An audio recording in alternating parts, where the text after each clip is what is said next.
शुक्रिया आपका। आपको किस बात की शंका है? जब एक बार पूरी प्रक्रिया हो जाने दीजिए, अभी ड्राफ्ट सूची जब आएगी, आपत्ति का भी समय आएगा, तो मुझे लगता है फाइनल रिजल्ट तक कांग्रेस पार्टी को क्या आयोग पर भरोसा नहीं है कि आप इंतजार कर सकें कि जब सूची आएगी, अगर गलत है तो निश्चित सवाल उठाइएगा। ब्रजेश जी, क्या मैं ये मानूं कि मैं अभी कांग्रेस पार्टी और इंडिया के लोग चोरी होने दें, फिर एफआईआर दर्ज कराएं और फिर रिकवरी का क्लेम करें, या चोरी ही ना होने दें? हम तो चोरी नहीं होने देना चाहते हैं, हम उस पर चल रहे हैं। अभी भाजपा के प्रवक्ता ने एक बात कही, बड़ी अच्छी बात कही। उन्होंने चुनाव आयोग को चांद कहा और बोले कि उसमें थोड़े मोड़े दाग हैं।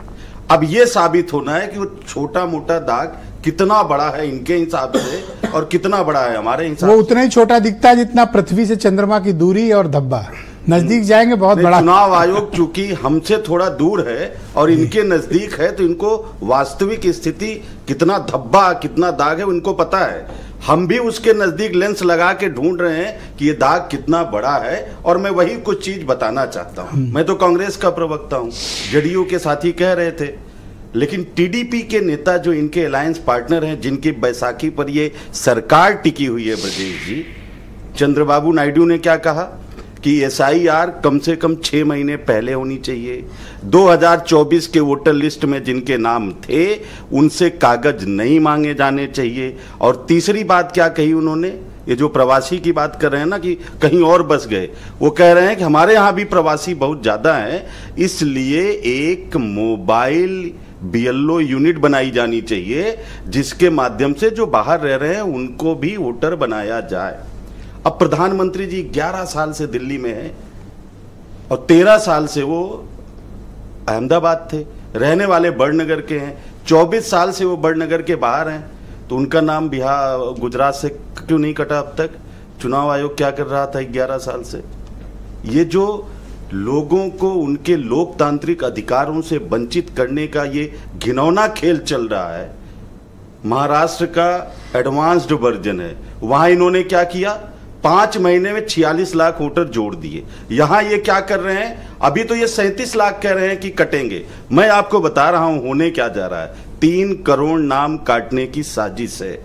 कैसे? 2 करोड़ बाहर जो रहे हैं, जिनको ये प्रवासी कह रहे हैं, 2 करोड़ बिहार में पंजीकृत मजदूर हैं जो बाहर रह के अपना जीवन यापन कर रहे हैं। 1 करोड़ गैर पंजीकृत मजदूर हैं, वो भी बाहर रह रहे हैं। ये 3 करोड़ के नाम काटने की ये साजिश है। ये कौन लोग हैं? ये गरीब है, ये दलित है, ये पिछड़ा है, ये शोषित है, ये वंचित है, जिसके खिलाफ भारतीय जनता पार्टी की ये साजिश चल रही है। बीएलओ कौन है?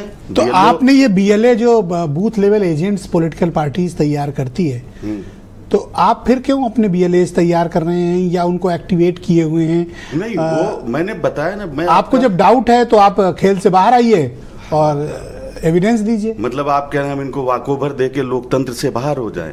हम तो कैंसर की बीमारी अगर होती है तो उससे लड़ता है ना, डॉक्टर लड़ता है ना, पेशेंट लड़ता है ना, पेशेंट के लोग लड़ते हैं ना, हम लड़ रहे हैं। सारा डाउट आप ही को लड़ रहे हैं। ये वायरस जनता दल यूनाइटेड को पंडित लोकतंत्र एक सवाल वायरस है, इनको इस वायरस तो इस बात की चिंता, वायरस की जो बीजेपी को कम करने के लिए तो हम लड़ेंगे। बीजेपी को और जेडीयू की इस बात की फिक्र क्यों नहीं है? सिर्फ आप ही को डेमोक्रेसी की चिंता है, आपको क्यों नहीं है? वो तो रूलिंग पार्टी है, उन्हें ज्यादा चिंता करनी चाहिए। जो चौकी का चौकीदार चोरों से मिला होता है, वो चोरों को तो संरक्षण देगा ना ब्रजेश जी, उन्हीं के दम पर तो चोरी कर रहा है। थैंक यू सर, बहुत शुक्रिया।